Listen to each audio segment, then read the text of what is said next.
नमस्कार ओडिशा। आज हूँ नवेम्बर मास 21 तारिख शुक्रवार। आज दिन जाकर गुरुत्वपूर्ण खबर उपरे आसंतु नजर पकाइबा। भिडियोटी को शेष पर्यंत देखंतु। मात्र किछि समय मध्य जानि परिबे आज दिनर संपूर्ण खबर। ता पूर्वरु चैनल नुआ थिले चैनल को सब्सक्राइब करी पाखरि थिबा बेल आइकन को ऑन करी रखंतु। परवर्ती खबर पुणी बंगोपसागर बात्या संभावना। बहु पाणीपाग संस्थार मॉडेल पूर्वानुमान बंगोपसागर आसुची आउ एको बात्या। नवेम्बर मास शेष आड़क सृष्टि हेबाकु जाउछि बात्या। आसंता सप्ताह बात्या सृष्टि संभावना रही। यह तमिलनाडु किंबा आंध्र को हिट करिपारे। भारतीय पाणीपाग संस्था आईएमडी बात्या पूर्वानुमान करनथिले मध्य 22 रे लघुचाप और 24 रे अवपात हेबा पूर्वानुमान करिछि। अमेरिकीय पाणीपाग विज्ञानी जासन निकल्स को पूर्वानुमान चलित सप्ताह शेष आड़क दक्षिण बंगोपसागर सृष्टि हेबो लघुचाप। आसंता सप्ताह शेष रे एक घूर्णिझड़ रे परिणत हेबो। एई झड़ आंध्रमुहा होई पारे बोली से आकलन करिसेंती। भारत रे मध्य अनेक पाणीपाग विशेषज्ञ बात्या आकलन करिसेंती। जदि बात्या तेबे तार ना रहिबो सेन्यारो। भारत महासागर बात्यार नामकरण प्रक्रिया रे एथर यूएई तरफरु एही ना रहिबो। परवर्ती खबर सब योजनार सुविधा योग्य चाषी को मिलू। मुख्यमंत्री राज्य रे कृषकों सशक्तिकरण और कल्याण होची सरकारंकर मुख्य उद्देश्य। राज्यर मुख्यमंत्री भावे मु चाहे जे कृषक मानक पई उद्दिष्ट समस्त योजनार सुविधा सुजोग राज्यर समस्त योग्य चाषी निश्चित रूपे पांतु। केही जणे भी जेपरि एथिरु वंचित न होंतु। 21तम पीएम किसान सम्मान निधि प्रदान कार्यक्रम अवसर रे भुवनेश्वर कृषि भवन ठारे कृषक मानक उद्बोधन दे मुख्यमंत्री मोहन चरण माझी कहिसेंती। सूचनायोग्य जे तमिलनाडुर कोयम्बटूर प्रधानमंत्री नरेंद्र मोदी पीएम किसान सम्मान निधिर 21तम किस्ती प्रदान कार्यक्रम शुभारंभ करिसेंती। 21तम किस्ती रे देशर 9 कोटी ऊर्ध्व कृषकों को 18,000 कोटी ऊर्ध्व टंका प्रदान करा जायछि। एही कार्यक्रम सब राज्यर जिला ब्लॉक पंचायत पैक्स व मंडीर आयोजन करा जायछि। प्रधानमंत्री एही अवसर रे देशर कृषक मानकु उद्बोधन दैछन्ति। राज्य स्तरीय कार्यक्रम रे मुख्यमंत्री उपस्थित कृषक मानकु उद्बोधन दे कहिथिले जे कृषक मानकु आवश्यक समय बिहन सार कीटनाशक आदि किणवा पई केंद्र सरकार वार्षिक 3टी किस्ती रे 6,000 टंकार आर्थिक सहायता प्रदान करुछन्ति। आज 21तम किस्ती रे आम राज्य रे 34.12 लाख ऊर्ध्व कृषक किस्ती बाबद 2,000 टंका लेखाएं पाइबे। एही सहायता प्रदान संपूर्ण स्वच्छतार सह करा जाउछि एवं एथिरे क्षुद्र मध्यम बृहत और सहरांचल रे भूमिधारी चाषी माने उपकृत हेउछन्ति। प्रधानमंत्री का जुगान्तकारी कार्यक्रम माध्यम रे आज देशर चाषी गरीब महिला समस्त उपकृत हेउछन्ति। परवर्ती खबर सालिया साइरे उच्छेद को मिलिबो घर। सालिया साइरे उच्छेद सब बस्ती बासिंदा को मिलिबो सरकारी घर। एने सूचना दिछन्ते नगर उन्नयन मंत्री कृष्णचंद्र महापात्र। सूचना दे कहिसेंते जे जेउ माने घर छाडु नांती सेमानकु किछि लोक विभ्रांत करूछन्ती। तार कारण हैला सेमाने एकाधिक घर को भड़ा सूत्र रे देइछन्ती। सेमानक घर काळे भांगी जिवो से भय रे सेमाने विभ्रांत करूछन्ती। आमे बस्ती हटाई सब लोकंकु थैथान करिवो। अन्य पटे रास्ता प्रशस्तीकरण पई सालिया साइरे उच्छेद प्रक्रिया 3 दिन धरि चलिछि। सालिया साइरे रहउथिबा लोकंक विरोध मध्य रे प्रशासन पक्षरु जबरदखल उच्छेद जारी रहिछि। परवर्ती खबर बाजिला निर्देश आसिला। स्कूल छात्र छात्री को तुरंत यूनिफॉर्म देबाको निर्देश। स्कूल छात्र छात्री को काहे कि आज जाय यूनिफॉर्म मिलुनी बोली कनक न्यूज रे बारंबार खबर प्रसारण परे सरकारक निद भांगिछि। तुरंत छात्र छात्री को ड्रेस देबाको कड़ा निर्देश दैछन्ती स्कूल और गणशिक्षा विभाग सचिव एन तिरुमाला नायक। जेते शीघ्र संभव यूनिफॉर्म देबाको जिला शिक्षा अधिकारी को निर्देश देछि विभाग। स्कूल छात्र छात्री को तुरंत ड्रेस देबाको गत जून मासरे डीईओ माननको चिठी होइतिला। जुलाई 15 तारिख सुधा यूनिफॉर्म जगाइबाको चिठी करा जायतिला, किंतु आज जाय काहेकि यूनिफॉर्म मिलेनी बोली गत 2 दिन धरि खबर प्रसारण होइतिला। विशेष करी मैट्रिक छात्र छात्री को काहेकि यूनिफॉर्म मिलेनी बोली आमे देखाइथिलु, किंतु बालेश्वर जिला शिक्षा अधिकारी आम बूम आड़े चलिथिले। आज गणशिक्षा विभाग निद भांगी तुरंत ड्रेस जगाइबाको निर्देश दैछन्ती। परवर्ती खबर विधायक भावे पद और गोपनीयतार शपथ नेले जय ढलकी। नवनिर्वाचित बीजेपी प्रार्थी जय ढलकिया विधायक भावे ପଦ ଓ ଗୋପନୀୟତାର ଶପଥ ନେଇଛନ୍ତି। ଗୁରୁବାର ମଧ୍ୟାହ୍ନରେ ବାଚସ୍ପତି ସୁରମା ପାଢ଼ୀ ତାଙ୍କ ଶପଥ ପାଠ କରାଇଛନ୍ତି। ଶପଥ ଗ୍ରହଣ ଉତ୍ସବରେ ଢୋଲକିଆଙ୍କ ମା ପତ୍ନୀଙ୍କ ସମେତ ବିଜେପିର ବରିଷ୍ଠ ନେତାମାନେ ଉପସ୍ଥିତ ଥିଲେ। ଜୟ ଢୋଲକିଆଙ୍କ ଯୋଗଦାନ ବିଧାନସଭାରେ ବିଜେପିର ଉପସ୍ଥିତିକୁ ସୁଦୃଢ଼ କରିଛି। 2024 ବିଧାନସଭା ନିର୍ବାଚନରେ ରାଜେନ୍ଦ୍ର ଢୋଲକିଆ ବିଧାୟକ ଭାବେ ନିର୍ବାଚିତ ହୋଇଥିଲେ, ହେଲେ 2025 ମସିହାରେ ଅସୁସ୍ଥତା ଯୋଗୁଁ ତାଙ୍କର ଦେହାନ୍ତ ହୋଇଥିଲା। ଏହାପରେ ନୂଆପଡ଼ାରେ ଉପନିର୍ବାଚନ ଲାଗି ତାରିଖ ଘୋଷଣା କରାଯାଇଥିଲା। 2025 ମସିହା ନଭେମ୍ବର 11 ତାରିଖରେ ନୂଆପଡ଼ାରେ ଉପନିର୍ବାଚନ ଅନୁଷ୍ଠିତ ହୋଇଥିଲା। ନଭେମ୍ବର 14ରେ ହୋଇଥିବା ଭୋଗ ଗଣତିରେ ଜୟ ଢୋଲକିଆ ବିପୁଳ ସଂଖ୍ୟାରେ ବିଜୟୀ ହୋଇଥିଲେ। ନିକଟତମ ପ୍ରତିଦ୍ୱନ୍ଦ୍ୱୀ ବିଜେଡିର ସ୍ନେହାଙ୍ଗିନୀ ଛୁରିଆ ଏବଂ କଂଗ୍ରେସର ଘାସିରାମ ମାଝୀଙ୍କୁ ଜୟ ଢୋଲକିଆ ପରାଜିତ କରିଥିଲେ। ଢୋଲକିଆ ନୂଆପଡ଼ା ଉପନିର୍ବାଚନରେ 83,000ରୁ ଅଧିକ ଭୋଟ ବ୍ୟବଧାନରେ ବିଜୟୀ ହୋଇ ଏକ ବଡ଼ ବିଜୟ ହାସଲ କରିଛନ୍ତି। ପରବର୍ତ୍ତୀ ଖବର, ଏଣିକି 10 ବର୍ଷର ପୁରୁଣା ଗାଡ଼ି ହୋଇଥିଲେ ବି ଦେବାକୁ ପଡ଼ିବ ଫିଟନେସ୍ ଫି। ବହୁତ ବର୍ଷର ପୁରୁଣା ଗାଡ଼ି ରଖିଥିଲେ ହୋଇଯାଆନ୍ତୁ ସାବଧାନ। ଭାରତ ସରକାରଙ୍କ ଯୋଗାଯୋଗ ଏବଂ ପରିବହନ ମନ୍ତ୍ରାଳୟ ଦ୍ୱାରା ନିୟମରେ ସଂଶୋଧନ କରାଯାଇଛି। ପୁରା ଦେଶରେ ଗାଡ଼ି ଫିଟନେସ୍ ନିୟମରେ ବଡ଼ ସଂଶୋଧନ ହୋଇଛି। ସଂଶୋଧିତ ନିୟମ ଅନୁସାରେ ଏଥର ଗାଡ଼ି ଫିଟନେସ୍ ପାଇଁ 10 ଗୁଣା ଅଧିକ ଫି ଦେବାକୁ ପଡ଼ିବ। ଏହି ପରିବର୍ତ୍ତନ ସେଣ୍ଟ୍ରାଲ ମୋଟର ଭେହିକିଲ୍ ରୁଲ୍ସ ଆଧାରରେ ଲାଗୁ କରାଯାଇଛି ଏବଂ ଶୀଘ୍ର କାର୍ଯ୍ୟକାରୀ ବି କରାଯାଇଛି। ସୂଚନା ମୁତାବକ ଏହି ନିୟମ ଅନୁସାରେ ଗାଡ଼ିଗୁଡ଼ିକର ଫିଟନେସ୍ ଫି ହାଇ କାଟାଗୋରୀ ପାଇଁ ଗାଡ଼ିର ସମୟ ସୀମାକୁ କମ୍ କରାଯାଇଛି। ପୂର୍ବରୁ ଆପଣଙ୍କ ପାଖେ ଯଦି 15 ବର୍ଷର ପୁରୁଣା ଗାଡ଼ି ଥିଲା ତେବେ ତା ପାଇଁ ଅଧିକ ଫିଟନେସ୍ ଦେବାକୁ ପଡୁଥିଲା, କିନ୍ତୁ ଏବେ ସରକାର 15 ବର୍ଷରୁ ହ୍ରାସ କରି 10 ବର୍ଷ ସମୟ ସୀମା କରିଦେଇଛନ୍ତି। ଏଥର ଗାଡ଼ି 10 ବର୍ଷର ଯଦି ପୁରୁଣା ହୋଇଥାଏ ତେବେ ଆପଣଙ୍କୁ ଫିଟନେସ୍ ପାଇଁ ପୂର୍ବ ଅପେକ୍ଷା ଅଧିକ ଫି ଦେବାକୁ ପଡ଼ିବ। ଯୋଗାଯୋଗ ଏବଂ ପରିବହନ ମନ୍ତ୍ରାଳୟ ପକ୍ଷରୁ ସେଣ୍ଟ୍ରାଲ ମୋଟର ଭେହିକିଲ୍ ରୁଲ୍ସରେ କିଛି ସଂଶୋଧନ କରି ଫିଟନେସ୍ ଟେଷ୍ଟ ପାଇଁ ନୂଆ ମୂଲ୍ୟ ଧାର୍ଯ୍ୟ କରାଯାଇଛି। ନୂଆ ନିୟମ ଅନୁସାରେ ଭିନ୍ନ ଭିନ୍ନ ଗାଡ଼ି ପାଇଁ ଅଲଗା ପ୍ରକାର ସମୟ ସୀମା ଧାର୍ଯ୍ୟ କରାଯାଇଛି। ଗାଡ଼ି ଯେତେ ପୁରୁଣା ହୋଇଥିବ ଫିଟନେସ୍ ଖର୍ଚ୍ଚ ବି ସେତେ ଅଧିକ ରହିବ। ସଂଶୋଧନ ନିୟମ ଅନୁସାରେ ପ୍ରାୟ ସବୁ ପ୍ରକାରର ଯାନବାହନ ରହିଛି। ପରବର୍ତ୍ତୀ ଖବର, ମନ୍ତ୍ରୀଙ୍କ ବଡ଼ ଘୋଷଣା। ମାତ୍ର ଏତିକି ଟଙ୍କାରେ ଭୁବନେଶ୍ୱରରେ ଘର ଯୋଗାଇବେ ସରକାର। ସୁଲଭ ମୂଲ୍ୟରେ ରାଜଧାନୀରେ ଘର ଯୋଗାଇବେ ସରକାର। ଏନେଇ ଗୁରୁବାର ନଗର ଉନ୍ନୟନ ମନ୍ତ୍ରୀ କୃଷ୍ଣଚନ୍ଦ୍ର ମହାପାତ୍ର ସୂଚନା ଦେଇଛନ୍ତି। ମନ୍ତ୍ରୀ କହିଛନ୍ତି 14ରୁ 50 ଲକ୍ଷ ଟଙ୍କାରେ ଘର ଯୋଗାଇ ଦିଆଯିବ। ଏଥିପାଇଁ ପାଇଲଟ ପ୍ରୋଜେକ୍ଟ ଜରିଆରେ 90ଟି ଘର ତିଆରି ହୋଇଛି। ଏହି ଘରଗୁଡ଼ିକ 2 BHKରେ ରହିଛି। ସରକାର ଏଣିକି ଲୋ କଷ୍ଟରେ ଘର ତିଆରି କରି ଯୋଗାଇ ଦେବେ। ପ୍ରାଥମିକ ଭାବେ ଏହି ଘର ବସ୍ତି ବାସିନ୍ଦାଙ୍କୁ ଦିଆଯିବ। ଅଧିକରୁ ଅଧିକ ସାଧାରଣ ଲୋକଙ୍କ ଘର ଯୋଗାଇବାକୁ ବ୍ୟବସ୍ଥା କରାଯାଉଛି। ଅନ୍ୟପଟେ ମନ୍ତ୍ରୀ ଆହୁରି କହିଛନ୍ତି ସାଲିଆ ସାହିରେ ଉଚ୍ଛେଦକୁ ଘର ମିଳିବ। ସାଲିଆ ସାହିରେ ଉଚ୍ଛେଦ ସବୁ ବସ୍ତି ବାସିନ୍ଦାଙ୍କୁ ମିଳିବ ସରକାରୀ ଘର। ଯେଉଁମାନେ ଘର ଛାଡୁନାହାନ୍ତି ସେମାନଙ୍କୁ କିଛି ଲୋକ ବିଭ୍ରାନ୍ତ କରୁଛନ୍ତି। ତାର କାରଣ ହେଲା ସେମାନେ ଏକାଧିକ ଘରକୁ ଭଡ଼ା ସୂତ୍ରରେ ଦେଇଛନ୍ତି। ସେମାନଙ୍କ ଘର କାଳେ ଭାଙ୍ଗିଯିବ ସେ ଭୟରେ ସେମାନେ ବିଭ୍ରାନ୍ତି କରୁଛନ୍ତି। ପରବର୍ତ୍ତୀ ଖବର, ରଥଯାତ୍ରା ଦଳା ଚକଟା। ଏଏସଏଫଙ୍କ ବିରୋଧରେ ଆକ୍ସନ। ପୁରୀ ରଥଯାତ୍ରା ଦଳା ଚକଟା ଘଟଣାରେ ପୁଣି କାର୍ଯ୍ୟାନୁଷ୍ଠାନ। ଆଉ ଜଣେ ଅଧିକାରୀଙ୍କ ବିରୋଧରେ ଆକ୍ସନ ଆରମ୍ଭ। ଦାୟିତ୍ୱରେ ଅବହେଳା ପାଇଁ ପୁରୀ ଏଏସଏଫଙ୍କ ବିରୋଧରେ ଆକ୍ସନ। 30 ଦିନ ଭିତରେ ନିଜର ପକ୍ଷ ରଖିବାକୁ ନିର୍ଦ୍ଦେଶ ଦିଆଯାଇଛି। ଘଟଣା ଦିନ ASF Ashok Behera control room ଦାୟିତ୍ୱରେ ଥିଲେ। ଉନ୍ନୟନ କମିଶନର ଅନୁ ଗର୍ଗଙ୍କ ରିପୋର୍ଟ ପରେ ବିଭାଗୀୟ ଆକ୍ସନ ନିଆଯାଇଛି। ଏହା ସହ ଆଉ 4 ଅଧିକାରୀଙ୍କ ଉପରେ କାର୍ଯ୍ୟାନୁଷ୍ଠାନ ପାଇଁ ସୁପାରିଶ ଦିଆଯାଇଛି। ସହକାରୀ ଜିଲ୍ଲାପାଳ ଡିଏସ୍ଏସ୍ଓଙ୍କ ବିରୋଧରେ ଆକ୍ସନ ସୁପାରିଶ ଦିଆଯାଇଛି। 2 ଅତିରିକ୍ତ ତହସିଲଦାରଙ୍କ ବିରୋଧରେ ମଧ୍ୟ କାର୍ଯ୍ୟାନୁଷ୍ଠାନ ସୁପାରିଶ ଦିଆଯାଇଛି। ପୂର୍ବରୁ 7 ପୋଲିସ ଅଧିକାରୀଙ୍କ ବିରୋଧରେ ଆକ୍ସନ ସୁପାରିଶ ହୋଇଥିଲା। ସୂଚନାଯୋଗ୍ୟ, ଚଳିତ ବର୍ଷ ଜୁନ୍ 27 ଓ 28 ତାରିଖ 2 ଦିନ ଧରି ଶ୍ରୀଗୁଣ୍ଡିଚା ଯାତ୍ରା ଅନୁଷ୍ଠିତ ହୋଇଥିଲା। ଜୁନ୍ 29 ତାରିଖ ଭୋର ସମୟରେ ଦ୍ୱାରପିଠା ନୀତି ପରେ ପରେ ଦର୍ଶନ ପାଇଁ ଭକ୍ତଙ୍କ ଭିତରେ ଠେଲାପେଲା ଓ ଦଳା ଚକଟା ସ୍ଥିତି ଉପୁଜିଥିଲା। ସେହି ଦଳା ଚକଟା ନୀତିରେ 3 ଜଣଙ୍କର ମୃତ୍ୟୁ ଘଟିଥିଲା।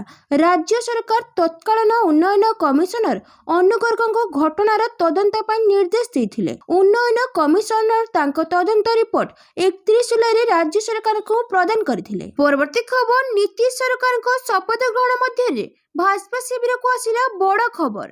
ରାଜନୀତିରେ ପଡ଼ିଗଲା ଚହଳ। ବିହାରରେ ନୀତିଶ କୁମାର ସରକାରଙ୍କ ଶପଥ ଗ୍ରହଣ ମଧ୍ୟରେ ଭାରତୀୟ ଜନତା ପାର୍ଟି ଶିବିରରୁ ଗୁରୁତ୍ୱପୂର୍ଣ୍ଣ ଖବର ଆସିଛି। ଭାଜପାର ବିହାର ୟୁନିଟ୍ର ଅଧ୍ୟକ୍ଷକୁ ଖୁବ୍ ଶୀଘ୍ର ବଦଳା ଯାଇପାରେ। ପ୍ରକୃତରେ ବର୍ତ୍ତମାନର ବିହାର ଭାଜପା ଅଧ୍ୟକ୍ଷ ଦିଲ୍ଲୀପ କୁମାର ଜୟସ୍ୱାଲ ନୀତିଶ କୁମାର ସରକାରରେ କ୍ୟାବିନେଟ୍ ମନ୍ତ୍ରୀ ଭାବରେ ଶପଥ ଗ୍ରହଣ କରିଛନ୍ତି। ସେ ବର୍ତ୍ତମାନ ବିଧାନ ପରିଷଦର ସଦସ୍ୟ ମଧ୍ୟ। ଯେହେତୁ ଭାଜପାର ଏକ ବ୍ୟକ୍ତି ଏକ ପଦବୀ ବ୍ୟବସ୍ଥା ଅଛି, ତେଣୁ ନୂତନ ଅଧ୍ୟକ୍ଷ ଚୟନ ପ୍ରକ୍ରିୟା ଖୁବ୍ ଶୀଘ୍ର ଆରମ୍ଭ ହେବ। ଜୟସ୍ୱାଲଙ୍କୁ ସ୍ୱରାଷ୍ଟ୍ର ମନ୍ତ୍ରୀ ଅମିତ ଶାହଙ୍କ ନିକଟତର ବୋଲି ବିବେଚନା କରାଯାଏ। ସେ ପୂର୍ବରୁ ବିହାର ସରକାରରେ ରାଜସ୍ୱ ଏବଂ ଭୂମି ବ୍ୟାପାର ବିଭାଗର ନେତୃତ୍ୱ ନେଇଥିଲେ। ଜୟସ୍ୱାଲଙ୍କ ପରେ ବିହାର ୟୁନିଟ୍ର ନେତୃତ୍ୱ ପାଇଁ ଭାଜପା କାହାକୁ ନିଯୁକ୍ତ କରିବ ତାହା ଦେଖିବା ଆକର୍ଷଣୀୟ ହେବ। ସମ୍ରାଟ ଚୌଧୁରୀ ଉପମୁଖ୍ୟମନ୍ତ୍ରୀ ହେବା ପରେ ଦିଲ୍ଲୀପ ଜୟସ୍ୱାଲଙ୍କୁ 2024ରେ ବିହାର ଭାଜପାର ଅଧ୍ୟକ୍ଷ ନିଯୁକ୍ତି କରାଯାଇଥିଲା। ପରବର୍ତ୍ତୀ ଖବର, ମୟୂରଭଞ୍ଜର ବିକାଶ ପାଇଁ ବ୍ଲୁ ପ୍ରିଣ୍ଟ ପ୍ରସ୍ତୁତ। ରାଷ୍ଟ୍ରପତି ଦ୍ରୌପଦୀ ମୁର୍ମୁଙ୍କ ନିଜ ଜିଲ୍ଲା ମୟୂରଭଞ୍ଜ ଏବେ ରାଜ୍ୟ ସରକାରଙ୍କ ଫୋକସରେ ରହିଛି। ଦୀର୍ଘ ଦିନ ଧରି ପଛୁଆ ଜିଲ୍ଲା ଭାବେ ପରିଚିତ ମୟୂରଭଞ୍ଜକୁ ଏକ ଅଗ୍ରଣୀ ଓ ବିକଶିତ ଜିଲ୍ଲାରେ ପରିଣତ କରିବା ପାଇଁ ସରକାର ଅଣ୍ଟା ଭିଡ଼ିଛନ୍ତି। ଏନେଇ ଗତ ଅକ୍ଟୋବର 23 ତାରିଖରେ ମୁଖ୍ୟ ଶାସନ ସଚିବଙ୍କ ଅଧ୍ୟକ୍ଷତାରେ ଅନୁଷ୍ଠିତ ଏକ ଉଚ୍ଚସ୍ତରୀୟ ବୈଠକରେ ଜିଲ୍ଲାର ବିକାଶ ପାଇଁ ଏକ ସ୍ୱତନ୍ତ୍ର ବ୍ଲୁ ପ୍ରିଣ୍ଟ ପ୍ରସ୍ତୁତ କରାଯାଇଛି। ଏହି ବୈଠକରେ ଅର୍ଥ ବିଭାଗ ସଚିବ, କୃଷି ବିଭାଗ ସଚିବ, ସ୍ୱାସ୍ଥ୍ୟ ବିଭାଗ ସଚିବ, ଉଚ୍ଚଶିକ୍ଷା ବିଭାଗ ସଚିବ, ଗଣଶିକ୍ଷା ବିଭାଗ ସଚିବ, ପର୍ଯ୍ୟଟନ ସଚିବ, ମୁଖ୍ୟ ବନ୍ୟପ୍ରାଣୀ ସଂଗ୍ରାହକ ଏବଂ ମୟୂରଭଞ୍ଜ ଜିଲ୍ଲାପାଳ ପ୍ରମୁଖ ଉପସ୍ଥିତି ରହି ଜିଲ୍ଲା ବିକାଶର ବ୍ଲୁ ପ୍ରିଣ୍ଟ ପ୍ରସ୍ତୁତ କରାଯାଇଛି। ଏହି ଯୋଜନାରେ ଅନୁଯାୟୀ ରାଷ୍ଟ୍ରପତିଙ୍କ ଜନ୍ମପଟି ରାଇରଙ୍ଗପୁରରେ ଏକ ଆୟୁର୍ବେଦିକ ମେଡିକାଲ କଲେଜ, କେନ୍ଦ୍ରୀୟ ବିଶ୍ୱବିଦ୍ୟାଳୟ ଏବଂ IIT ଭଳି ପ୍ରମୁଖ ଶିକ୍ଷାନୁଷ୍ଠାନ ପ୍ରତିଷ୍ଠା କରାଯିବାର ପ୍ରସ୍ତାବ ରହିଛି। ପରବର୍ତ୍ତୀ ଖବର, ରେଳ ମନ୍ତ୍ରୀଙ୍କ ବଡ଼ ସୂଚନା। ଗଡ଼ିବ ଦେଶର ପ୍ରଥମ ବନ୍ଦେ ଭାରତ ସ୍ଲିପର ଟ୍ରେନ୍। ଦୀର୍ଘ ଦିନର ଅପେକ୍ଷା ପରେ ଶେଷରେ ବନ୍ଦେ ଭାରତ ସ୍ଲିପର ଟ୍ରେନ୍କୁ ନେଇ ଏକ ବଡ଼ ଖବର ସାମ୍ନାକୁ ଆସିଛି। ରେଳମନ୍ତ୍ରୀ ଅଶ୍ୱିନୀ ବୈଷ୍ଣବ ସ୍ପଷ୍ଟ କରିଛନ୍ତି ଯେ ଚଳିତ ବର୍ଷ ଡିସେମ୍ବର ମାସରୁ ଦେଶର ପ୍ରଥମ ବନ୍ଦେ ଭାରତ ସ୍ଲିପର ଟ୍ରେନ୍ ଚାଲିବା ଆରମ୍ଭ ହେବ। ଏହି ଅତ୍ୟାଧୁନିକ ଟ୍ରେନ୍ରେ ଯାତ୍ରୀମାନେ ଏବେ ଆରାମଦାୟକ ତଥା ବିଶ୍ୱସ୍ତରୀୟ ସୁବିଧା ସହ ଯାତ୍ରା କରିବାର ସୁଯୋଗ ପାଇବେ। ରେଳମନ୍ତ୍ରୀ ଅଶ୍ୱିନୀ ବୈଷ୍ଣବ ସୂଚନା ଦେଇଛନ୍ତି ଯେ ଦେଶର ପ୍ରଥମ ବନ୍ଦେ ଭାରତ ସ୍ଲିପର ଟ୍ରେନ୍ରେ ବାକି ଥିବା ଅଳ୍ପ କିଛି କାମ ଚାଲିଛି। ଏହି ରେଟ୍ରୋଫିଟିଂ ପରେ ଡିସେମ୍ବରରେ ଟ୍ରେନ୍ଟି ଯାତ୍ରୀମାନଙ୍କ ପାଇଁ କାର୍ଯ୍ୟକ୍ଷମ ହେବ। ପୂର୍ବରୁ ପ୍ରଥମ ଟ୍ରେନ୍ରେ ପରୀକ୍ଷଣ ସମୟରେ ବିଶେଷ କରି ବଗି ଏବଂ ସିଟ୍କୁ ନେଇ କିଛିଟା ଛୋଟ ଛୋଟ ସମସ୍ୟା ସାମ୍ନାକୁ ଆସିଥିଲା, ସେଗୁଡ଼ିକର ସମାଧାନ କରାଯାଉଛି। ଏକ ବିଳାସପୂର୍ଣ୍ଣ ଟ୍ରେନ୍ ନିର୍ମାଣ କରି ଯାତ୍ରୀମାନଙ୍କ ଯାତ୍ରାକୁ ଆରାମଦାୟକ କରିବାକୁ ଆମେ ଲକ୍ଷ୍ୟ ରଖିଛୁ। ପରବର୍ତ୍ତୀ ଖବର, ବିଲ୍ ମଞ୍ଜୁରୀ ନେଇ ରାଷ୍ଟ୍ରପତି ଓ ରାଜ୍ୟପାଳଙ୍କ ଲାଗି ରହିବ ନାହିଁ ସମୟସୀମା। ସୁପ୍ରିମକୋର୍ଟ ବିଲ୍ ମଞ୍ଜୁରୀ ପ୍ରସଙ୍ଗରେ ସୁପ୍ରିମକୋର୍ଟଙ୍କ ଗୁରୁତ୍ୱପୂର୍ଣ୍ଣ ରାୟ। ବିଲ୍ ମଞ୍ଜୁରୀ ନେଇ ରାଷ୍ଟ୍ରପତି ଓ ରାଜ୍ୟପାଳଙ୍କ ଲାଗି କୌଣସି ସମୟସୀମା ରହିବ ନାହିଁ ବୋଲି କହିଛନ୍ତି ଖଣ୍ଡପୀଠ। ରାଷ୍ଟ୍ରପତି ଦ୍ରୌପଦୀ ମୁର୍ମୁଙ୍କ ପକ୍ଷରୁ ପଠାଯାଇଥିବା 14 ସାମ୍ବିଧାନିକ ପ୍ରଶ୍ନ ଶୁଣାଣି କରି ସୁପ୍ରିମକୋର୍ଟ ଏହି ରାୟ ଶୁଣାଇଛନ୍ତି। ସମୟସୀମା ନିର୍ଦ୍ଧାରଣ ଗଣତାନ୍ତ୍ରିକ ରାଷ୍ଟ୍ରରେ ଅନୁଚିତ ବୋଲି ସୁପ୍ରିମକୋର୍ଟ କହିଛନ୍ତି। ସମୟସୀମା ନିର୍ଦ୍ଧାରଣ ସାମ୍ବିଧାନିକ ବ୍ୟବସ୍ଥା ପ୍ରତି କୁଠାରଘାତ। ରାଜ୍ୟ ସରକାର କିମ୍ବା କେନ୍ଦ୍ର ସରକାର ଯେ କୌଣସି ବିଲ୍ ଅନୁମୋଦନ ପାଇଁ ରାଷ୍ଟ୍ରପତି କିମ୍ବା ରାଜ୍ୟର ରାଜ୍ୟପାଳ ପାଇଁ ସମୟସୀମା ସ୍ଥିର କରାଯାଇପାରିବ ନାହିଁ। ପରବର୍ତ୍ତୀ ଖବର, ପୀତବାସ ପଣ୍ଡା ହତ୍ୟା ମାମଲା। ଟିଆଇ ପରେଡ୍ ଦ୍ୱାରା ଚିହ୍ନଟ ହେଲେ କେବଳ ଚିଣ୍ଟୁ ଓ କୁରୁପତି। ବ୍ରହ୍ମପୁର ଆଇନଜୀବୀ ପୀତବାସ ପଣ୍ଡା ହତ୍ୟା ମାମଲାର ଟିଆଇ ପରେଡ୍ ରିପୋର୍ଟ ଆସିଛି। ଟିଆଇ ପରେଡ୍ ଦ୍ୱାରା ଚିହ୍ନଟ ହେଲେ କେବଳ ଚିଣ୍ଟୁ ଓ କୁରୁପତି। 8 ଜଣଙ୍କର ହୋଇଥିଲା ଟିଆଇ ପରେଡ୍। ଜେଏମ୍ଏଫ୍ସି ବ୍ରହ୍ମପୁର ମାଜିଷ୍ଟ୍ରେଟଙ୍କ ଉପସ୍ଥିତିରେ 5 ଜଣ ସାକ୍ଷୀ 2ଟି ପର୍ଯ୍ୟାୟରେ ମୋଟ 8 ଜଣଙ୍କୁ ଚିହ୍ନଟ କରିବା ପାଇଁ ଟିଆଇ ପରେଡ୍ ପ୍ରକ୍ରିୟା ହୋଇଥିଲା, କିନ୍ତୁ ସାକ୍ଷୀମାନେ କେବଳ ଅଭିଯୁକ୍ତ କୁରୁପତି ଭୂଇଁଆ ଓ ଚିଣ୍ଟୁ ପ୍ରଧାନଙ୍କୁ ଚିହ୍ନଟ କରିଥିବା ଜଣାପଡ଼ିଛି। ମାଜିଷ୍ଟ୍ରେଟ ଏହି ଟିଆଇ ପରେଡ୍ ରିପୋର୍ଟକୁ ଏସ୍ଡିଜେଏମ୍ କୋର୍ଟରେ ଉପସ୍ଥାପନ କରିଥିବା ଜଣାପଡ଼ିଛି। ପରବର୍ତ୍ତୀ ଖବର, ବିପର୍ଯ୍ୟୟ ପରିଚାଳନାରେ ରୋଲ୍ ମଡେଲ ସାଜିଛି ଓଡ଼ିଶା। ଲିଙ୍ଗଗତ ସମାନତା ଅଭିବୃଦ୍ଧି ଓ ବିପର୍ଯ୍ୟୟଜନିତ ଆପଦ ହ୍ରାସ ସୁନିଶ୍ଚିତ କରୁଥିବା ପ୍ରଶାସନ ନିମନ୍ତେ ଜାତୀୟ କର୍ମଶାଳା ଆରମ୍ଭ ହୋଇଛି। ଏହି 2 ଦିନିଆ କର୍ମଶାଳା ଓଡ଼ିଶା ରାଜ୍ୟ ବିପର୍ଯ୍ୟୟ ପରିଚାଳନା କର୍ତ୍ତୃପକ୍ଷ, ମିଳିତ ଜାତିସଂଘ ଜନସଂଖ୍ୟା ପାଣ୍ଠି ସହଯୋଗରେ ସାରା ଭାରତରେ ବିପର୍ଯ୍ୟୟଜନିତ ଆପଦ ହ୍ରାସ କ୍ଷେତ୍ରରେ ଦାୟିତ୍ୱ ସମ୍ପନ୍ନ ପ୍ରଶାସନ ନିଶ୍ଚିତ ଭାବେ ମାର୍ଗଦର୍ଶନ ଦେବ। ଏହି କାର୍ଯ୍ୟକ୍ରମରେ ଜାତୀୟ ବିପର୍ଯ୍ୟୟ ପରିଚାଳନା ସଂସ୍ଥା, ରାଜ୍ୟ ବିପର୍ଯ୍ୟୟ ପରିଚାଳନା কর্তৃপক্ষଙ୍କ ବରିଷ୍ଠ ଅଧିକାରୀ ମିଳିତ ଜାତିସଂଘ ସଂସ୍ଥା ବିକାଶ ସହଭାଗୀ ଶିକ୍ଷା ପ୍ରତିଷ୍ଠାନ ଏଥିରେ ଯୋଗ ଦେଇଥିଲେ। ଉପମୁଖ୍ୟମନ୍ତ୍ରୀ କନକ ବର୍ଦ୍ଧନ ସିଂହଦେଓ କହିଲେ ଯେ ବିପର୍ଯ୍ୟୟ ପରିଚାଳନାରେ ଓଡ଼ିଶା ଉଲ୍ଲେଖନୀୟ ସଫଳତା ପାଇଁ ବିଶ୍ୱସ୍ତରୀୟ ସ୍ୱୀକୃତି ସହ ଓଡ଼ିଶା ଆଜି ଅନ୍ୟମାନଙ୍କ ପାଇଁ ବିପର୍ଯ୍ୟୟ ପରିଚାଳନା କ୍ଷେତ୍ରରେ ରୋଲ ମଡେଲ ସାଜିଛି। ପରବର୍ତ୍ତୀ ଖବର ଏସଆଇଆର ଅଭିଯାନର ପ୍ରଭାବ ସୀମାରେ ଅଟକିଲେ 500 ବାଂଲାଦେଶୀ। ପଶ୍ଚିମବଙ୍ଗ ଏବଂ ବାଂଲାଦେଶ ସୀମାନ୍ତରେ ଥିବା ହାକିମପୁର ସୀମାନ୍ତ ଆଉଟପୋଷ୍ଟ ଗତ କିଛି ଦିନ ଧରି ଅସାଧାରଣ କାର୍ଯ୍ୟକଳାପ ଦେଖୁଛି। ରାସ୍ତା କଡ଼ରେ ଏକାଠି ହୋଇଥିବା ମହିଳା, ପୁରୁଷ ଏବଂ ପିଲାମାନଙ୍କ ମୁହଁରେ ଭୟ ସ୍ପଷ୍ଟ ଭାବରେ ଦେଖାଯାଉଛି। ସେମାନଙ୍କ ପାଖରେ ପଡ଼ିଥିବା ବ୍ୟାଗ, କମ୍ବଳ ଏବଂ ବାକ୍ସ ସୂଚାଇ ଦେଉଛି ଯେ ସେମାନେ ବାଂଲାଦେଶ ଫେରିବା ପାଇଁ ଶୀଘ୍ର ଘରୁ ବାହାରି ଆସିଛନ୍ତି। ସଂଖ୍ୟା ଏତେ ଅଧିକ ଯେ ଅଧିକାରୀମାନେ ଏହାକୁ ବିପରୀତ ପ୍ରବାସ ବୋଲି କହୁଛନ୍ତି, ଅର୍ଥାତ୍ ଏହି ଲୋକମାନେ ପ୍ରଥମେ ବେଆଇନ ଭାବରେ ଭାରତରେ ପ୍ରବେଶ କରିଥିଲେ ଏବଂ ଏବେ ଭାରତକୁ ଖସି ପଳାଇବାକୁ ଚେଷ୍ଟା କରୁଛନ୍ତି। ପରବର୍ତ୍ତୀ ଖବର ହୀରାକୁଦରେ ବଢ଼ିବ ପର୍ଯ୍ୟଟକଙ୍କ ସଂଖ୍ୟା, ଜଳଭଣ୍ଡାରରେ ଚାଲିବ ହାଉସ ବୋଟ୍। ହୀରାକୁଦକୁ ପର୍ଯ୍ୟଟକଙ୍କୁ ଆକୃଷ୍ଟ କରିବା ପାଇଁ ଜଳ ସମ୍ପଦ ବିଭାଗ ପକ୍ଷରୁ ନିଆଯାଇଛି ବିଭିନ୍ନ ପଦକ୍ଷେପ। ହୀରାକୁଦରେ ବିରାଟ ହୋଟେଲଗୁଡ଼ିକର ହେବ ନିର୍ମାଣ। ତେବେ ଏନେଇ ଜଳ ସମ୍ପଦ ବିଭାଗ ପକ୍ଷରୁ ଏନଓସି ମିଳିଛି। ପ୍ରଥମ ପର୍ଯ୍ୟାୟରେ 20ଟି ହୋଟେଲ ବ୍ୟବସାୟୀ ଆବେଦନ କରିଛନ୍ତି। ଜଳଭଣ୍ଡାରରେ କ୍ରୁଜ୍ ଚଳାଚଳ, କ୍ରୁଜ୍ ଟର୍ମିନାଲ ନିର୍ମାଣ, laser music show, arrival plaza, dam, museum ଆଦି ତିଆରି ହେବ। ଏନେଇ ଜଳ ସମ୍ପଦ ବିଭାଗ ପର୍ଯ୍ୟଟନ ବିଭାଗକୁ ଏନଓସି ଦେଇଛି। ଝାଙ୍କରାଣୀ ମନ୍ଦିର ପଛଭାଗରେ ରହିଥିବା ଜମିରେ ଲେଜର ମ୍ୟୁଜିକ୍ ଶୋ ହେବାର ରହିଛି ଏବଂ ଟାଇଟ୍ ଡାଇକ୍ ଡାହାଣ ପାର୍ଶ୍ୱରେ କ୍ରୁଜ୍ ଟର୍ମିନାଲ ନିର୍ମାଣ ପାଇଁ ଅନୁମତି ମଧ୍ୟ ମିଳିଛି। ସେପରି ବୁର୍ଲା ଓଏଚପିସି ଏବଂ ବୁର୍ଲା ପାୱାର ହାଉସ ନିକଟରେ ଆରାଇଭାଲ ପ୍ଲାଜା ନିର୍ମାଣ ପାଇଁ ଅନୁମତି ମିଳିସାରିଛି। ହୀରାକୁଦ ଜଳଭଣ୍ଡାରରେ ବିକାଶ ଗ୍ରୁପ କମ୍ପାନୀ ଦ୍ୱାରା ହାଉସ ବୋଟ୍ ଚଳାଯିବାର ରହିଛି। ପରବର୍ତ୍ତୀ ଖବର ଦିଲ୍ଲୀ ବିସ୍ଫୋରଣ ମାମଲା, ତଦନ୍ତକାରୀ ଏଜେନ୍ସିଙ୍କ ରାଡାରରେ 200ରୁ ଅଧିକ ଡାକ୍ତର। ଦିଲ୍ଲୀ କାର୍ ବ୍ଲାଷ୍ଟ ମାମଲାରେ ଘାଣ୍ଟୁଛି ଏନଆଇଏ। ତଦନ୍ତକାରୀ ଏଜେନ୍ସିଙ୍କ ରାଡାରରେ ଫରିଦାବାଦ ଅଲଫଲା ବିଶ୍ୱବିଦ୍ୟାଳୟର 200ରୁ ଅଧିକ ଡାକ୍ତର। କ୍ୟାମ୍ପସ ଛାଡୁଛନ୍ତି କର୍ମଚାରୀ, ସେପଟେ ଧୀରେ ଧୀରେ ସୁସ୍ଥ ହେଉଛନ୍ତି ଆହତ। ଏନଆଇଏ, ସ୍ପେଶାଲ ସେଲ୍, ଇଡି ସମେତ ବହୁତ ଏଜେନ୍ସି କରୁଛନ୍ତି ମାମଲାର ତଦନ୍ତ। ଦିଲ୍ଲୀ ବିସ୍ଫୋରଣ ଘଟଣାରେ ସ୍କାନରକୁ ଆସିଥିବା ଫରିଦାବାଦର ଅଲଫଲା ବିଶ୍ୱବିଦ୍ୟାଳୟର 200ରୁ ଅଧିକ ଡାକ୍ତର ଏବଂ କର୍ମଚାରୀଙ୍କ ବିରୋଧରେ ଜାରି ରହିଛି ତଦନ୍ତ। କ୍ୟାମ୍ପସରେ ନିୟମିତ ସୁରକ୍ଷା ଯାଞ୍ଚ କରାଯାଉଛି। ସେପଟେ ବିଶ୍ୱବିଦ୍ୟାଳୟ ରେଜିଷ୍ଟ୍ରାରରୁ ଆଉ ଏକ ତଥ୍ୟ ସାମ୍ନାକୁ ଆସିଛି। ଛୁଟିରେ ଯାଇ ଫେରି ନାହାନ୍ତି ଅନେକ କର୍ମଚାରୀ। ବିସ୍ଫୋରଣ ପରେ କେଉଁମାନେ ଏବଂ କାହିଁକି ବିଶ୍ୱବିଦ୍ୟାଳୟ ଛାଡ଼ି ଚାଲିଗଲେ ତାହା ତଦନ୍ତକାରୀ ସଂସ୍ଥା ଜାଣିବାକୁ ଚେଷ୍ଟା କରୁଛନ୍ତି। ଏପର୍ଯ୍ୟନ୍ତ 1000ରୁ ଅଧିକ ଲୋକଙ୍କୁ ପଚରାଉଚରା କରାଯାଇଛି। ଗତକାଲି ଦିଲ୍ଲୀ ବିସ୍ଫୋରଣ ପରେ ଚର୍ଚ୍ଚାକୁ ଆସିଥିବା ଅଲଫଲା ବିଶ୍ୱବିଦ୍ୟାଳୟ ପୁଣି ସନ୍ଦେହ ଘେରରେ। ଏଠି ପାଠ ପଢା ହୁଏ ନା ଆତଙ୍କବାଦୀ ସୃଷ୍ଟି ହୁଅନ୍ତି ବୋଲି ଉଠିଲାଣି ପ୍ରଶ୍ନ। କାରଣ ବିସ୍ଫୋରଣକୁ ନେଇ ତଦନ୍ତ ଚାଲିଥିବା ଭିତରେ ବିଶ୍ୱବିଦ୍ୟାଳୟର 10ରୁ ଅଧିକ ଜଣ ନିଖୋଜ ଥିବା ଖବର ସାମ୍ନାକୁ ଆସୁଛି। ପରବର୍ତ୍ତୀ ଖବର କୋର୍ଟ ରାଜ୍ୟପାଳଙ୍କ ଭୂମିକାକୁ ଟେକ୍ ଓଭର କରିପାରିବ ନାହିଁ। ସୁପ୍ରିମକୋର୍ଟ ରାଷ୍ଟ୍ରପତି ଏବଂ ରାଜ୍ୟପାଳମାନଙ୍କୁ ବିଧେୟକ ମଞ୍ଜୁରୀ ପାଇଁ ସମୟସୀମା ସ୍ଥିର କରିବା ପ୍ରସଙ୍ଗରେ ଦୀର୍ଘ ଶୁଣାଣି ପରେ ଆଜି ସୁପ୍ରିମକୋର୍ଟ ତାଙ୍କ ରାୟ ଦେଇଛନ୍ତି। ସୁପ୍ରିମକୋର୍ଟର ମୁଖ୍ୟ ବିଚାରପତିଙ୍କ ଅଧ୍ୟକ୍ଷତାରେ ଗଠିତ 5 ଜଣିଆ ସମ୍ବିଧାନ ଖଣ୍ଡପୀଠ ରାୟ ଦେଇଛନ୍ତି ଯେ କୋର୍ଟ ରାଜ୍ୟପାଳଙ୍କ ଭୂମିକାକୁ ଅଣଦେଖା କରିପାରିବ ନାହିଁ। ଆଜି ସିଜେଆଇ କହିଛନ୍ତି ଯେ ରାଷ୍ଟ୍ରପତିଙ୍କ ସନ୍ଦର୍ଭ ସପକ୍ଷରେ କେନ୍ଦ୍ର ଏବଂ ରାଜ୍ୟ ସରକାରମାନେ ଉପସ୍ଥାପିତ କରିଥିବା ଯୁକ୍ତି ସୁପ୍ରିମକୋର୍ଟଙ୍କ ନିଷ୍ପତ୍ତିରେ ଉଲ୍ଲେଖ କରାଯାଇଛି। ସୁପ୍ରିମକୋର୍ଟ ରାୟ ଦେଇଛନ୍ତି ଯେ କୋର୍ଟ ରାଜ୍ୟପାଳଙ୍କ ଭୂମିକାକୁ ଅଣଦେଖା କରିପାରିବେ ନାହିଁ। ଧାରା 200 ଅନୁଯାୟୀ ରାଜ୍ୟପାଳ ଏକ ବିଲ୍ ପ୍ରତି ତାଙ୍କର ସମ୍ମତି ଦେଇପାରିବେ, ବିଲ୍କୁ ସ୍ଥଗିତ ରଖିପାରିବେ ଏବଂ ଫେରାଇ ପାରିବେ କିମ୍ବା ବିଲ୍କୁ ରାଷ୍ଟ୍ରପତିଙ୍କ ନିକଟକୁ ପଠାଇ ପାରିବେ।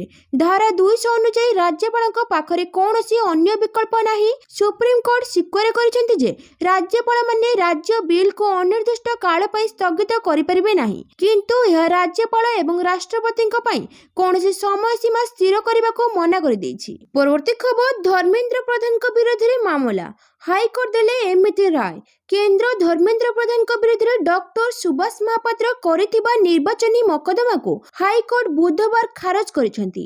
संबलपुर लोकसभा निर्वाचनी मामला रे हाईकोर्ट महापात्र आवेदन को खारज करने सह धर्मेन्द्र को आवेदन को ग्रहण करिसेंती। आवेदनकारी डॉक्टर सुभाष महापात्र पक्षरु रुजु मामलार शुणाणी करी हाईकोर्ट विचारपति संजय कुमार मिश्र खंडपीठ यह आदेश देइछंती। सूचना अनुसार 2024 मसीह अनुष्ठित साधारण निर्वाचन में संबलपुर लोकसभा मंडली रे भाजपा प्रार्थी तथा वर्तमान केंद्र मंत्री धर्मेन्द्र प्रधान विजय लाभ करथिले। एही लोकसभा आसन रु पराजित होइतिबा प्रार्थी डॉक्टर सुभाष महापात्र धर्मेन्द्र को नॉमिनेशन त्रुटि थिबा दर्शाई तांको निर्वाचन को खारज करिया पई हाईकोर्ट रे एक मामला रुजु करथिले। एथिरे से दर्शाइथिले जे प्रधान तांको निर्वाचनी सत्यपाठ रे असत्य तथ्य दाखल करिसंती। एथि सहित से बेआईन पद्धति रे मध्य भोट हातेबारु तांको निर्वाचन को खारज करने को से हाईकोर्ट को अवगत कराइथिले। तेबे महापात्रଙ୍କ निर्वाचनी मकदमा रे सत्यता न थिबारु दर्शाई एहाको प्राथमिक पर्यायर शुणाणी न करी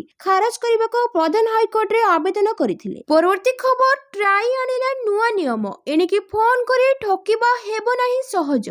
भारतीय टेलीकॉम नियामक प्राधिकरण जनसाधारण सुरक्षा पाई एक बड़ निष्पत्ति नेछि।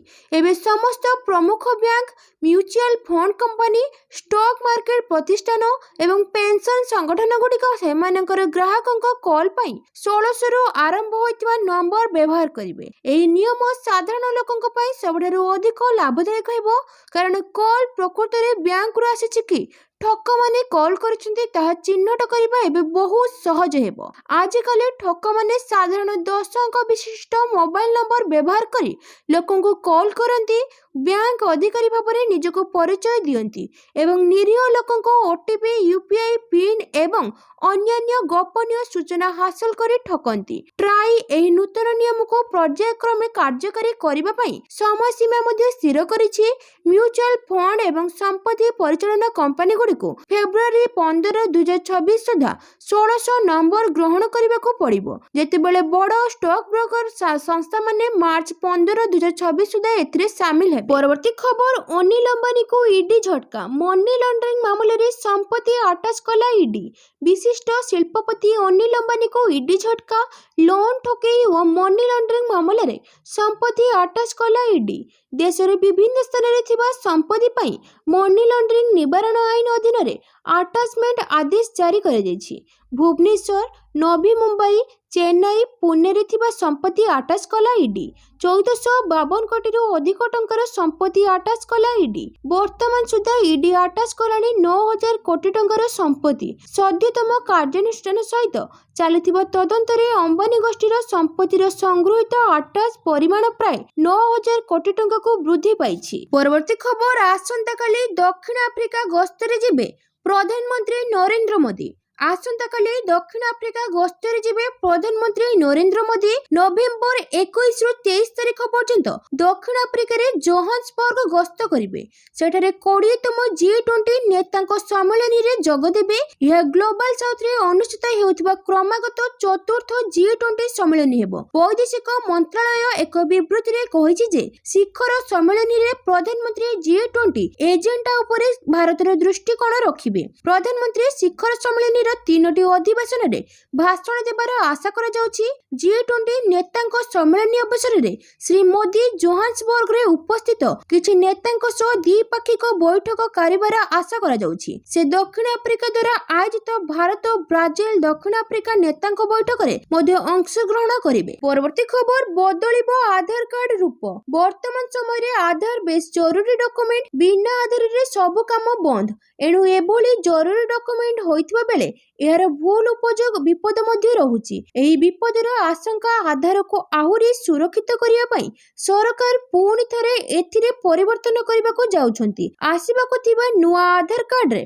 केवल जनकर फोटो ओ एक क्यूआर कोड रहिबो। एथिरे पूर्व भली लिखित आपणको नाम, ठिकाना और आधार कार्ड नंबर हटाई दिया जिवो। Unique identification authority of India लोकंको संपर्कित सूचनार दुरुपयोग रोकिया पई ऑफलाइन वेरिफिकेशन हतस्थायित करिवा पई कार्डधारीको फोटो और क्यूआर कोड सहित आधार कार्ड जारी करबाकू विचार करूछि। आधार उपरे आयोजित एक सम्मेलन रे यूआईडीएआई कार्यकारी ଅଧିକାରୀ ଭୁବନେଶ୍ୱର କୁମାର କହିଛନ୍ତି ଯେ ପ୍ରାଧିକରଣ ଡିସେମ୍ବରରେ ଏକ ନୂଆ ନିୟମ ଆଣିବା ପାଇଁ ବିଚାର କରୁଛନ୍ତି। ପରବର୍ତ୍ତୀ ଖବର, ଦିଲ୍ଲୀ ବିସ୍ଫୋରଣ ଆଉ 4 ଅଭିଯୁକ୍ତଙ୍କୁ ଗିରଫ କଲା ଏନ୍ଆଇଏ। ଜାତୀୟ ରାଜଧାନୀ ଦିଲ୍ଲୀର ଲାଲକିଲ୍ଲା ନିକଟରେ ଘଟିଥିବା କାର ବିସ୍ଫୋରଣ ଘଟଣାରେ ଏନ୍ଆଇଏର ବଡ଼ କାର୍ଯ୍ୟାନୁଷ୍ଠାନ।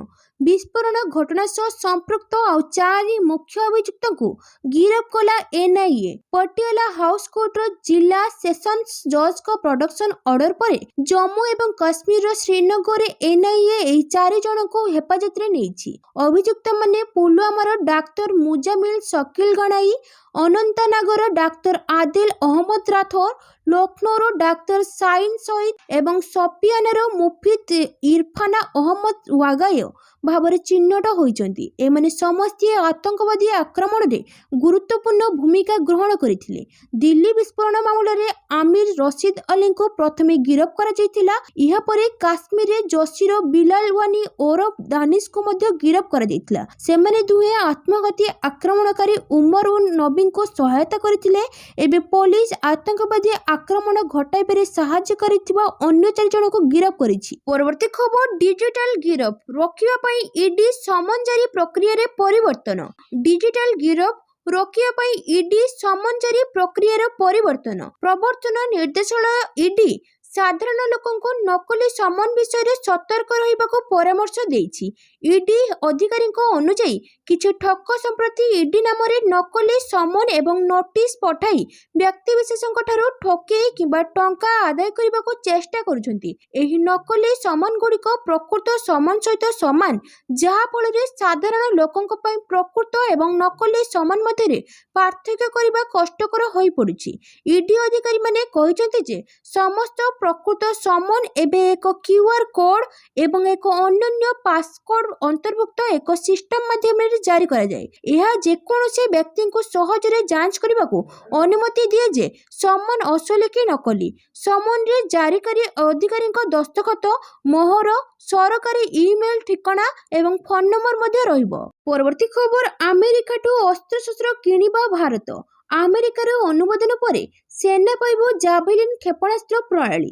ଭାରତକୁ ଜାଭେଲିନ କ୍ଷେପଣାସ୍ତ୍ର ପ୍ରଣାଳୀ ବିକ୍ରି ପାଇଁ ଯୁକ୍ତରାଷ୍ଟ୍ର ଆମେରିକାର ଅନୁମୋଦନ। 42.8 ନିୟୁତ ଡଲାର ମୂଲ୍ୟର ଏହି କ୍ଷେପଣାସ୍ତ୍ର ପ୍ରଣାଳୀ ଭାରତକୁ ବିକ୍ରି ପାଇଁ ଆମେରିକା ଅନୁମୋଦନ କରିଥିବା ଆମେରିକା ପ୍ରତିରକ୍ଷା ସୁରକ୍ଷା ସହଯୋଗ ଏଜେନ୍ସି DSCA ପକ୍ଷରୁ ବିବୃତ୍ତି ଜାରି କରାଯାଇଛି। ଏହା ଆମେରିକା ଭାରତ ରଣନୈତିକ ସହଭାଗିତା ସମ୍ପର୍କକୁ ସୁଦୃଢ଼ କରିବ। ଭାରତକୁ ଆମେରିକା ଜାଭେଲିନ FGM-148 କ୍ଷେପଣାସ୍ତ୍ର, fly to buy 25 Javelin lightweight commander launch unit ଆଦି ପ୍ରଥମ ପ୍ୟାକେଜରେ ଦେବ। ଏହାର ମୂଲ୍ୟ ରହିଛି 45.7 ନିୟୁତ ଡଲାର। ଦ୍ୱିତୀୟ ପ୍ୟାକେଜରେ 47.1 ନିୟୁତ ଡଲାର ଅନ୍ୟ କ୍ଷେପଣାସ୍ତ୍ର ପାଇବ ଭାରତ। ପରବର୍ତ୍ତୀ ଖବର, ଦକ୍ଷିଣ ଆଫ୍ରିକା ବିପକ୍ଷ ଦ୍ୱିତୀୟ ଟେଷ୍ଟରୁ ଓହରିଲେ ଗିଲ୍। ରିଷଭ ପନ୍ଥ ତୁଲାଇବେ ଅଧିନାୟକତ୍ୱ ଦାୟିତ୍ୱ। ଭାରତୀୟ କ୍ରିକେଟ ଦଳ ଅଧିନାୟକ ଶୁଭମନ ଗିଲ୍ ଦକ୍ଷିଣ ଆଫ୍ରିକା ବିପକ୍ଷ ଦ୍ୱିତୀୟ ଟେଷ୍ଟରୁ ଓହରି ଯାଇଛନ୍ତି। ତାଙ୍କ ସ୍ଥାନରେ ରିଷଭ ପନ୍ଥ ଅଧିନାୟକ ଦାୟିତ୍ୱ ତୁଲାଇବେ। କୋଲକାତା ଟେଷ୍ଟରେ ଭାରତ ହାରିବା ପରେ ଏବେ ଗୌହାଟୀ ମୁକାବିଲା ଉପରେ ସମସ୍ତଙ୍କ ନଜର ରହିଛି। ସିରିଜ ବଞ୍ଚାଇବାକୁ ଏକ ୱାର୍ଲଡ ଟେଷ୍ଟ ଚାମ୍ପିଅନସିପ୍ରେ ସ୍ଥିତି ସୁଧାରିବା ପାଇଁ ଭାରତକୁ ଏହି ମ୍ୟାଚରେ ବିଜୟ ଜରୁରୀ ହୋଇପଡ଼ିଛି। ପ୍ରଥମ ଟେଷ୍ଟର ପ୍ରଥମ ଇନିଂସରେ ଗିଲ୍ ବ୍ୟାଟିଂ କରୁଥିବା ବେଳେ ବେକରେ ଆଘାତ ପାଇଥିଲେ। ତାଙ୍କୁ ଡାକ୍ତରଖାନା ନିଆଯାଇଥିଲା। ସେ ଦ୍ୱିତୀୟ ଇନିଂସରେ ମଧ୍ୟ ବ୍ୟାଟିଂ କରିବାକୁ ଆସିନଥିଲେ। ସେଠାରେ ସେ ସୁସ୍ଥ ହେବା ପରେ ଦ୍ୱିତୀୟ ଟେଷ୍ଟରେ ଖେଳିବେ ବୋଲି ଆଶା କରାଯାଉଥିଲା। ମାତ୍ର ଡାକ୍ତରଙ୍କ ପରାମର୍ଶ କ୍ରମେ ତାଙ୍କୁ ବିଶ୍ରାମ ଦିଆଯାଇଛି। ଏବେ ଗିଲ୍ଙ୍କ ସ୍ଥାନରେ ଚୂଡ଼ାନ୍ତ ଏକାଦଶରେ ସାଇ ସୁଦର୍ଶକ କିମ୍ବା ନୀତିଶ କୁମାର ରେଡ୍ଡୀଙ୍କୁ ସୁଯୋଗ ମିଳିପାରେ ବୋଲି ଜଣାପଡ଼ିଛି।